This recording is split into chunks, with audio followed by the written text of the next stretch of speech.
பணத்தை திருடி அண்ணாமலை கிட்ட கையங்களவுமா மாட்டிக்கிட்ட ரோகிணி அசிங்கப்பட்டு வீட்டை விட்டு வெளியில போனா நல்லா இருக்கும் நீங்க நினைச்சீங்கன்னா இந்த வீடியோக்கு ஒரு லைக் பண்ணுங்க.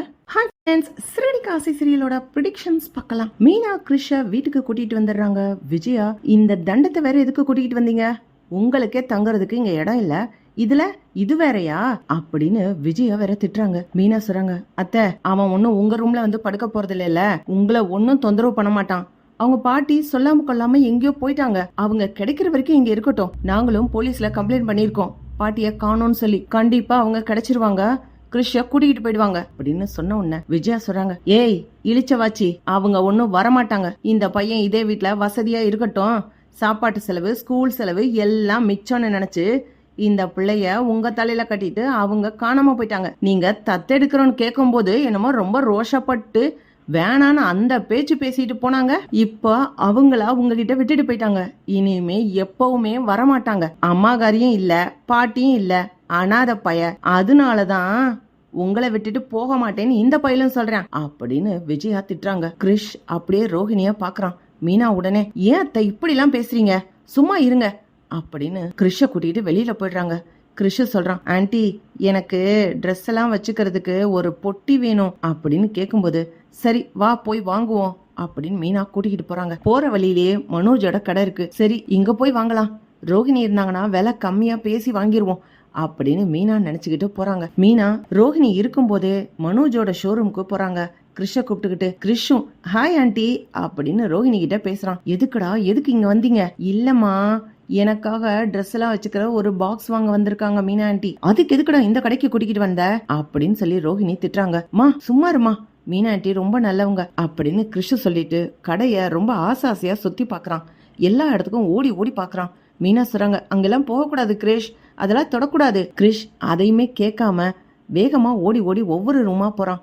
பார்த்தா அந்த லாக்கர் இருக்கிற இடத்துக்கும் போறான். கொஞ்ச நேரத்துல மீனா, கிருஷ காணுமே, கிரிஷ் எங்க இருக்க அப்படின்னு கூப்பிட்டுக்கிட்டே பின்னாடி போறாங்க. ஆன்ட்டி நான் இங்கதான் இருக்கேன் அப்படின்னு அந்த லாக்கரை தொட்டு பார்த்துக்கிட்டே கிரிஷ் பேசுறான். மீனா உடனே, அங்கெல்லாம் போக கூடாது, நீ வா அப்படின்னு கிருஷ கூட்டிக்கிட்டு வந்துடுறாங்க. ரோஹிணி இத அப்படியே பாத்துக்கிட்டே இருக்காங்க. நல்லதா போச்சு, மீனா வழியா வந்து ஒரு பிரச்சனைக்கு விடிவு காமிச்சிருக்கா. பணத்தை காணோன்னு சொல்லி மனோஜ் கேட்டா என்ன சொல்றது, யார் மேல பழி போடுறதுன்னு யோசிச்சேன். மீனா வழிய வந்து மாட்டிருக்கா. மீனா மேல பழி போட்டுட்டா முத்து ரோஷப்பட்டு 3 லட்சத்தை கொடுத்துருவான். அப்படி இல்லைன்னா தம் பொண்டாட்டிய காப்பாத்துறதுக்காக முத்து வேற யார் மேலேயாவது அவனே பழிய தூக்கி போடுவான். சரியா போச்சு அப்படின்னு ரோஹிணி சந்தோஷப்படுறாங்க. கிரிஷ் கிட்ட சாக்லேட் கொடுத்து, பரவாயில்ல கிரிஷ், நீ வந்தது எனக்கு அதிர்ஷ்டம்தான், நல்லதுதான் செஞ்சிருக்க அப்படின்னு சொல்லி அனுப்புறாங்க. அப்பயே மனோஜ் வரும்போது மனோஜ் கிட்ட, மனோஜ் ப்ராடக்டோட ஏஜென்சிக்கு பணம் கட்டணும்னு சொன்னீல, இன்னைக்கே போய் கட்டிட்டு வந்துருவோம், இப்பவே நல்ல நேரம் தான் அப்படின்னு ரோஹிணி சொல்றாங்க. மீனா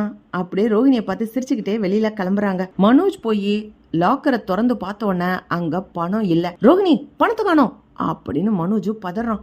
யார் இருந்தா என்ன ஆச்சு, யார் எடுத்தது, நம்ம 2 பேருக்கு தானே சீக்ரெட் நம்பர் தெரியும் அப்படின்னு மனோஜ் பதறிக்கிட்டு பேசுறான்.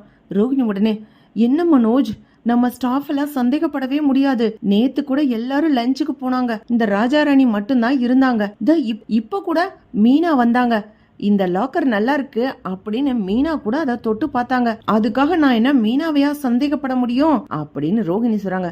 ஏய் யாரா இருந்தா எனக்கு என்ன, முத்து என்ன சண்டை போடுவான், பெரிய ரவுடியா, நான் போலீஸ்ல கம்ப்ளைண்ட் கொடுக்கறேன், மீனா எடுத்திருந்தா மீனா தான் கொடுத்தாகணும் அப்படின்னு மனோஜும் கத்துறான். கரெக்டா போலீஸ்லயும் கம்ப்ளைண்ட் கொடுக்குறாங்க. போலீஸும் வந்து செக் பண்ணி பார்க்கும்போது கைரேகைலாம் எடுத்து பாக்குறாங்க. இதுல மனோஜ் ரோஹிணி அதை தவிர்த்து மீனாவோட கைரேகையும் இருக்கு. மீனாவோட கைரேகை இருக்கு, அதனால இவங்க மேலதான் சந்தேகப்படுறோம் அப்படின்னு சொல்லி போலீஸும் சொல்றாங்க. முத்து கோவப்படுறாரு. டேய் படிச்ச முட்டாளே, கைரேகை இருந்துட்டா பணத்தை அவதான் திருடினான்னு உனக்கு என்னடா தெரியும், அதான் சிசிடிவி ஃபுட்டேஜ் இருக்குல்ல, அதுல பாரு, அதுல அவ என்ன பணத்தையா எடுத்துட்டு போறா அப்படின்னு முத்து கோவமா மனோஜ் கிட்ட பேசுறாங்க. போலீஸ் கிட்ட கேட்கும்போது பணம் எடுத்த மாதிரி எந்த ஃபுட்டேஜும் இல்ல, ஆனா மீனாவோட கைரேகை அந்த லாக்கர்ல இருக்கு. ஆமாங்க இருந்துச்சு, அன்னைக்கு நான் பொருள் வாங்குறதுக்காக இந்த கிருஷ கூட்டிக்கிட்டு அங்க வந்திருந்தேன். கிரிஷ் அந்த இடத்துக்கு போய் அந்த பாக்ஸ தொட்டு பார்த்தான், அதெல்லாம் தொடக்கூடாதுன்னு அவன் கையை பிடிச்சி இழுத்துட்டு வரும்போது என் கைரேகை பட்டிருக்கலாம், அதுக்காக நான் அந்த பாக்ஸ தொட்டு பார்க்கவும் இல்ல, அதுல இருந்து பணத்தையும் எடுக்கல, எனக்கு எப்படி திறக்கணும்னு கூட தெரியாது சார் அப்படின்னு மீனா சொல்லிடுறாங்க. வீட்டுல பெரிய பஞ்சாயத்தே நடக்குது. அண்ணாமலை சொல்றாரு, சார் இப்போ என் மருமக பணம் எடுத்துட்டான்னு தானே சொல்றீங்க, நான் அதுக்கான கிளியரன்ஸோட வரேன் சார், நீங்க போங்க, என் மருமகளை நானே கூட்டிட்டு வரேன் அப்படின்னு அண்ணாமலை சொல்லிடுறாரு. மனோஜ் உடனே, பா என்னப்பா நீயே இந்த முத்துக்காகவும் மீனாக்காகவுமே பேசிக்கிட்டு இருக்க? டே மனோஜ், உனக்கு தாண்டா நிறைய விஷயங்கள் தெரியல. இன்னைக்கு மீனா ஷோரூம்க்கு வந்ததுனால பணத்தை எடுத்துட்டான்னு நீ சொல்ற இல்ல, அதுக்கு முன்னாடி எனக்கு ஒரு பெரிய டவுட் இருக்கு. ரோஹிணி, நேத்து நான் உன்னை வேற ஒரு ஆளோட பேசிக்கிட்டு இருக்கும் போது பார்த்தேன் அப்படின்னு அண்ணாமலை சொல்றாரு. உடனே ரோஹிணி, அங்கிள், நான் எத்தனையோ கிளைண்ட பார்த்து பேசிக்கிட்டு இருக்கேன், அதெல்லாம் ஒரு பெரிய விஷயமா? அது எதுக்கு இப்ப வந்து சொல்லிட்டு இருக்கீங்க? அட இருமா, நான் முழுசா சொல்லி முடிக்கல. நீ ஒரு ஆள் கிட்ட பேசிக்கிட்டு இருந்தப்ப நானும் பரசும் அந்த வழியா வந்தோம். அப்ப பரசு தான் சொன்னான், உன் மருமக இங்க நின்னு பேசிக்கிட்டு இருக்கு பாருன்னு. அதே நேரத்துல நீ பேசிக்கிட்டு இருந்ததை நான் போன்ல வீடியோவும் எடுத்தேன். அந்த யோசனையும் பரசு தான் சொன்னான். ஏன்னா உன் மருமக நிறைய பிரச்சனை கொண்டு வந்திருக்கு, நிறைய பொய் சொல்லி இருக்கு.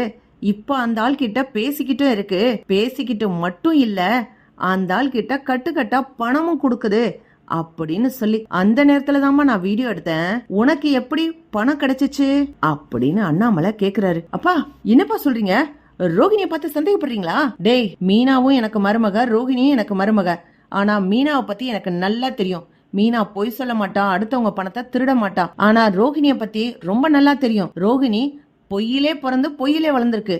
இது வரைக்கும் நம்ம வீட்டுல வந்த பிரச்சனைக்கு எல்லாத்துக்கும் காரணம் ரோஹிணி தான். ஆமா, இந்த ஆளுக்கு இவ்வளவு பணம் கொடுக்க வேண்டிய காரணம் என்ன? இவ்வளவு பணம் உனக்கு ஏது அப்படின்னு அண்ணாமலை கேக்குறாரு. ரோஹிணி உடனே, அது வந்து அங்கிள், அது வந்து அப்படின்னு முழிக்கிறாங்க. நான் சொல்றேம்மா, போலீஸ் கிட்ட நான் முதவே கம்ப்ளைண்ட் பண்ணிட்டேன்.